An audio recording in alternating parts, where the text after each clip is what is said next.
Assalamualaikum, salam sejahtera. Saya Syafzan Johari dan ini Malaysia Milih. Baiklah, untuk Malaysia Milih jam ini kita memberi fokus perbincangan terhadap usaha memahami corak dan pengundian etnik dari corak pengundian etnik Cina. Apa sebenarnya yang mereka mahukan? Apakah sentimen-sentimen yang mendasari keputusan mereka memilih mana-mana parti ataupun mana-mana calon? Jadi untuk jam ini kita akan memberi tumpuan khusus kepada kajian terkini yang dikeluarkan oleh Huayan Policy Institute dan juga Center for Malaysian Chinese Study bertajuk A Study on Contemporary Chinese Political Sentiments Towards GE15. Dan kenapa memahami sentimen ataupun memahami apa yang dikehendaki oleh pengundi-pengundi Cina ini sangat penting, kerana pertama sekali 22.8% daripada keseluruhan rakyat Malaysia ataupun 69 juta penduduk kita adalah terdiri daripada etnik Cina. Dan juga kalau kita lihat cerapan data PRU 14 terutamanya, kita dapat lihat ada lebih sekitar 20 kerusi-kerusi yang mana pengundi Cina adalah majoriti. Contohnya 7 di Pulau Pinang seperti kerusi Bukit Gelugo, Jelutong, Tanjung, Bukit Bendera. Ada 5 kerusi majoriti Cina di Perak seperti Ipoh Timur, Ipoh Barat, Batu Gajah. Kita ada juga 1 kerusi majoriti Cina iaitu di Selangor, iaitu di Damansara. 5 di KL seperti Kepong, Segambut, Bukit Bintang. Kita juga ada 1 kerusi Kota Melaka. Di Melaka kita juga ada 3 kerusi majoriti Cina di Johor seperti Bakri, Iskandar Puteri dan Kulai. 2 di Sabah seperti Kota Kinabalu dan Sarakan, dan 7 di Sarawak seperti Bandar Kuching, Stampin, Igan, Sarike, Landang, Sibu dan Miri. Jadi dengan memahami sentimen pengundi-pengundi Cina dan cara mereka berfikir ataupun cara mereka membuat keputusan sebelum keluar membuang ataupun mengundi mana-mana calon ataupun mana-mana parti politik, ia mungkin dapat membantu kita untuk melihat pola pengundian, melihat parti-parti manakah yang mungkin ada kelebihan dalam PRU ke-15 ini, dan adakah parti-parti lain masih lagi boleh untuk meraih simpati ataupun meraih minat daripada pengundi-pengundi dari etnik Cina. Dan untuk blok pertama ini kita akan bersama dengan rakan tugas di Melaka terlebih dahulu, iaitu Raja Hisham, di mana Raja Hisham pada pagi tadi ada membuat tinjauan di sekitar Kota Melaka mengenai apakah yang dimahukan oleh pengundi-pengundi terutamanya daripada etnik Cina, dan apakah yang mereka mahukan daripada kerajaan yang bakal dipilih kelak. Kita terus saja bersama dengan Raja Hisham. Okey, kita sekarang ni saya berada di Pantai Puteri di Melaka ini. Selepas hampir seminggu juga kita berkampung sebenarnya membabitkan 2 negeri yang saya membuat liputan pada menjelang PRU ke-15 kali ini. Dan tentunya di Negeri Sembilan dan juga Melaka kita akan bagi-bagikan hari ke hari demi hari sebelum sampai ke peringkat penamaan calon dan sebagainya. Dan dalam tempoh seminggu ini kita mendekati segenap lapisan masyarakat di sekitar Negeri Sembilan dan juga Melaka ini bagi mendengar sendiri suara-suara ataupun keluhan isu semasa yang mendekati, yang sentiasa membelenggu mereka kebelakangan ini untuk diketengahkan. Dan alhamdulillah kita telah pun sebelum ini, dalam siaran-siaran sebelum ini, kita telah pun cuba mengetengahkan suara-suara mereka yang mana kita mendengar sendiri apakah keluhan mereka menjelang dan harapan mereka terutamanya menjelang PRU ke-15 ini yang mungkin akan dilontarkan sampai kepada bakal-bakal pemimpin yang akan menduduki tampuk pemerintahan kuasa di peringkat kerajaan pusat selepas PRU ke-15 ini. Dan tentunya banyak sekali yang kita dapati, terutamanya membabitkan golongan-golongan muda dan juga komuniti-komuniti setempat membabitkan berbagai rasio bangsa, Melayu, Cina, India dan sebagainya, termasuk juga Baba. Semalam saya mendekati golongan Baba di Melaka ini. Dan mendekati 2 negeri ini yang akan menghidangkan 14 kerusi parlimen yang akan dipertandingkan pada PRU ke-15 ini, tentunya memiliki demografi dan juga dinamika politiknya yang tersendiri. Dan beberapa kerusi panas membabitkan kerusi-kerusi yang dipertandingkan di Parlimen Negeri Sembilan dan juga Melaka, tentunya membabitkan pelbagai parti yang akan bertanding pada PRU ke-15 ini. Tentunya agak menarik untuk diperkatakan dengan jumlah pengundi lebih kurang 850,000 pengundi di Negeri Sembilan dan juga 650,000 pengundi di negeri Melaka ini.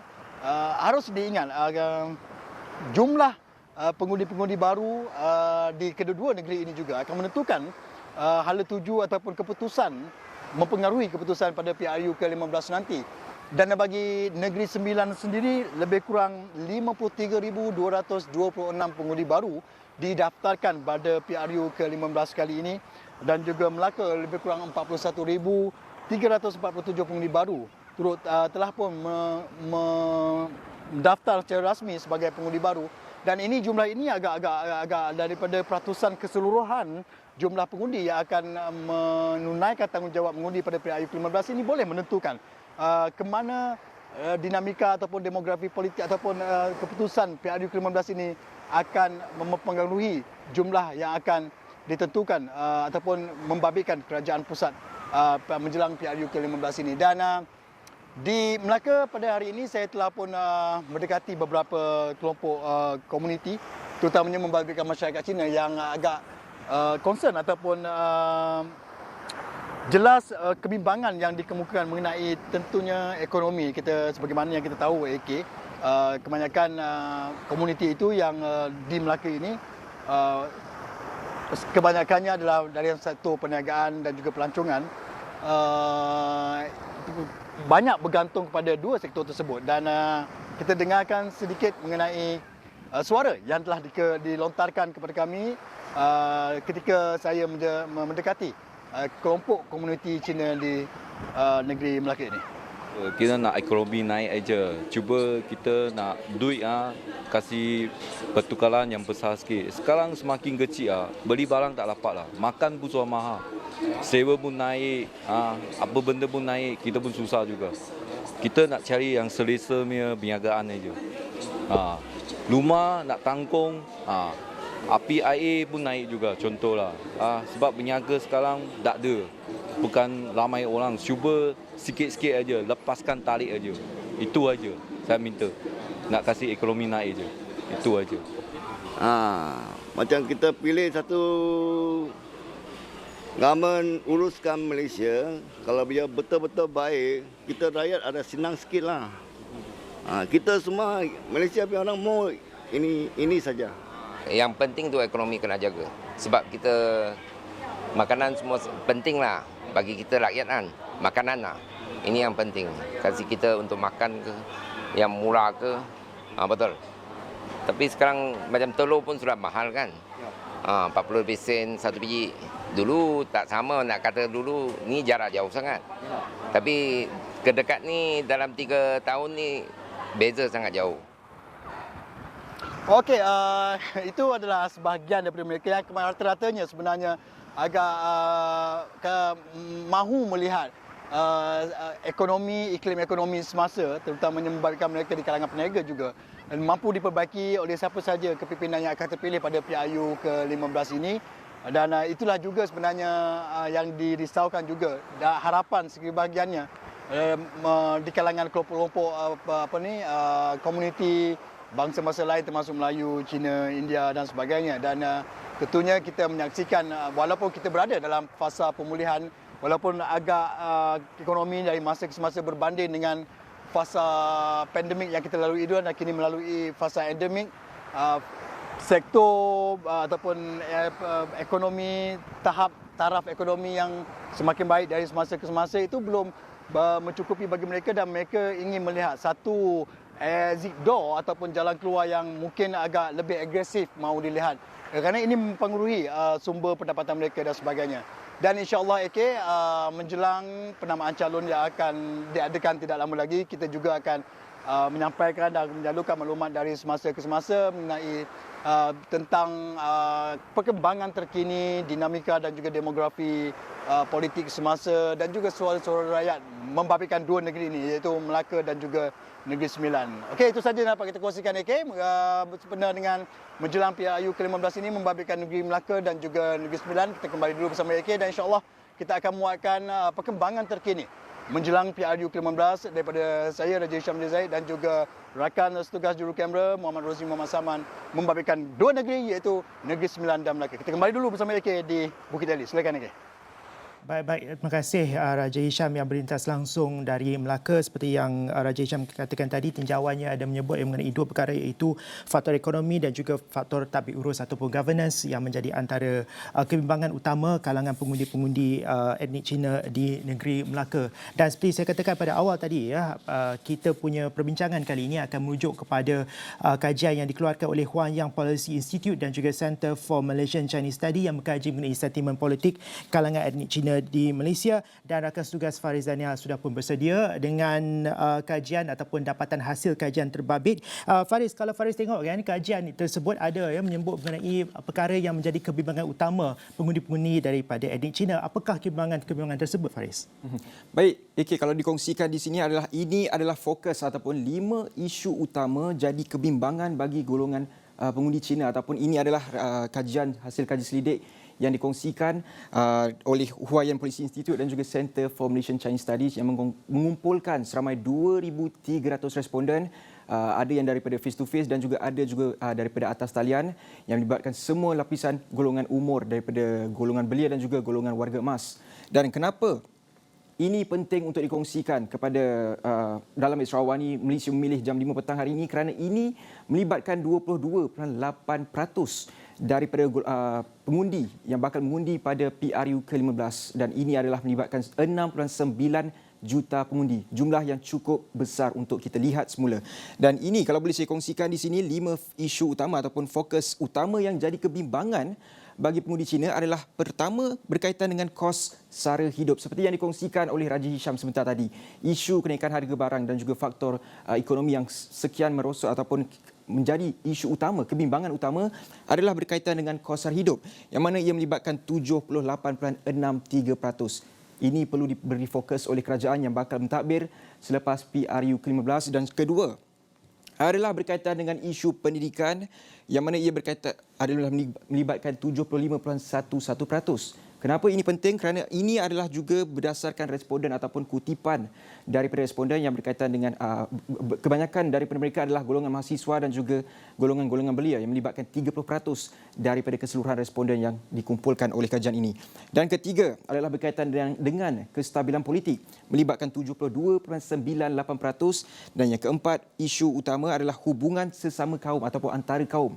Ini pastinya perlu diberi fokus oleh kerajaan selepas ini, kerana bayangkan kita sebagai rakyat ataupun negara yang hidup dengan berbilang kaum, berbilang bangsa, mengapa isu hubungan antara kaum ini perlu diberi fokus? Kerana ini menjadi kebimbangan bagi pengundi Cina.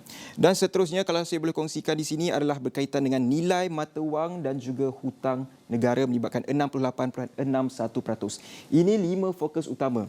Seterusnya, saya juga ingin kongsikan antara 11 isu lain yang turut jadi kebimbangan. Antaranya ialah berkaitan dengan reformasi ataupun pembaharuan institusi dan tadbir urus, yang melibatkan 67.93%. Pekerjaan dan juga gaji itu juga turut menjadi kerisauan sebenarnya, kerana ini adalah berdasarkan semua lapisan masyarakat, dan ini melibatkan 65.29%, infrastruktur awam 58.75%, dan ini adalah lebih kurang 11 isu lain yang turut perlu diberi fokus oleh kerajaan yang bakal mentadbir selepas ini. Dan seterusnya, saya ingin kongsikan kesan kenaikan kos sara hidup. Berapa ramai yang terjejas, berapa peratus yang terjejas. Dan ini adalah nombornya 32.63% yang mengatakan mereka memang terjejas, dan yang paling terjejas adalah 19.16%. Dan ada juga yang mengatakan mereka tidak terjejas, iaitu sebanyak 1.61%, sedikit terjejas 10.24%, yang agak terjejas mungkin ada masanya mereka terjejas, dan juga ada waktu yang tidak terjejas adalah sebanyak 36.36%. Seterusnya, kita ingin juga bercakap tentang keadaan politik semasa ketika ini. Ada yang merasakan mereka tidak pasti adakah kerajaan kita sekarang ini adalah stabil ataupun tidak, dengan mengatakan sebanyak 2.55% yang mengatakan sedemikian. Dan ada jumlah yang besar, iaitu 65.25% yang mengatakan politik semasa kita adalah tidak stabil, cukup tinggi nilainya. Dan seterusnya, ada yang mengatakan politik kita ini agak goyah, dan juga ada yang mengatakan juga 5.56% mengatakan politik negara kita adalah stabil. Itu adalah dapatan kajian daripada Huayan Policy Institute. Dan seterusnya, saya ingin kongsikan juga keutamaan kerajaan sedia ada ini juga perlu diberi fokus kerana mereka menganggap kebanyakan kerajaan ketika ini adalah lebih berpandukan, berpaksikan kepada Melayu Islam ataupun Malay Islam sentrik. Ini dapatan kajian yang dikongsikan dan juga ada mengatakan juga kerajaan sekarang ini ataupun kerajaan sebelum ini adalah untuk semua. Mereka merasakan mereka juga disambut baik oleh pihak kerajaan dan juga ada mengatakan tidak stabil. Seterusnya, ramai yang memikirkan apa agaknya jenis-jenis topik ataupun adakah mereka ini mengambil berat tentang berita-berita berkaitan politik dan sebagainya. Ini saya kongsikan juga data berkaitan responden berbangsa Cina. Mereka mengatakan bahawa semua jenis berita adalah mereka konsum ataupun semua jenis berita mereka ambil berat berkaitan dengan 84.54% dan ada yang mengatakan mereka hanya mengambil berat tentang berita politik saja sebanyak 5.10%. Dan ada juga yang mengambil berat tentang berita tidak berkaitan politik saja dan ini adalah jumlah yang langsung tidak ambil berat tentang berita-berita yang dipaparkan oleh media massa pada hari ini iaitu 4.76%. Seterusnya, kita ingin juga melihat bagaimana agaknya golongan Cina ataupun penduduk Cina di negara kita ini mengambil keputusan, apa yang mempengaruhi mereka untuk membuat keputusan untuk memilih parti ataupun calon-calon yang bakal mentadbir ataupun yang bakal memimpin di kawasan mereka dan juga di negara kita. Kalau kita lihat di sini, bagaimana mereka memilih calon-calon yang ingin mereka sokong ataupun undi adalah mereka dengan mendengar kempen dan juga ceramah kempen daripada parti yang mereka ingin tahu. Misalnya dengan 50.5% ini mereka pergi ke ceramah kempen sebagainya ataupun tidak kiralah di Facebook ataupun sebagainya. Ini adalah antara inisiatif yang mereka lakukan untuk sebelum mengundi. Dan kedua, ikut perkembangan parti ataupun pemimpin. Contohnya mungkin mereka melihat Twitter dan juga Facebook 45.33%. Dan ini adalah antara faktor-faktor yang mempengaruhi apa ataupun apa selera mereka, apa yang ingin mereka tahu tentang parti dan juga calon yang bakal bertanding pada PRU ke-15. Dan ini pula adalah data terakhir yang ingin kongsikan pada hari ini adalah berkaitan dengan undi berasingan di antara DUN dan juga Parlimen. Pasti kita melihat bahawa negeri-negeri seperti Perak, Pahang dan juga Perlis, mereka dibubarkan DUN. Ramai yang memikirkan adakah mereka akan mengundi satu parti saja untuk DUN dan juga Parlimen. Pasti itu jawapannya di sini saya kongsikan tidak, iaitu 56.5% merasakan mereka tidak akan mengundi Barisan Nasional. Misalnya untuk DUN, mungkin di Parlimen mereka akan mengundi Pakatan Harapan. Itu menjadi keputusan mereka, apa yang mereka lihat bahawa tidak perlunya ada dua-dua parti yang sama untuk DUN dan juga Parlimen. Saya kira itu saja untuk data pada hari ini untuk kita memahami sentimen pengundi Cina.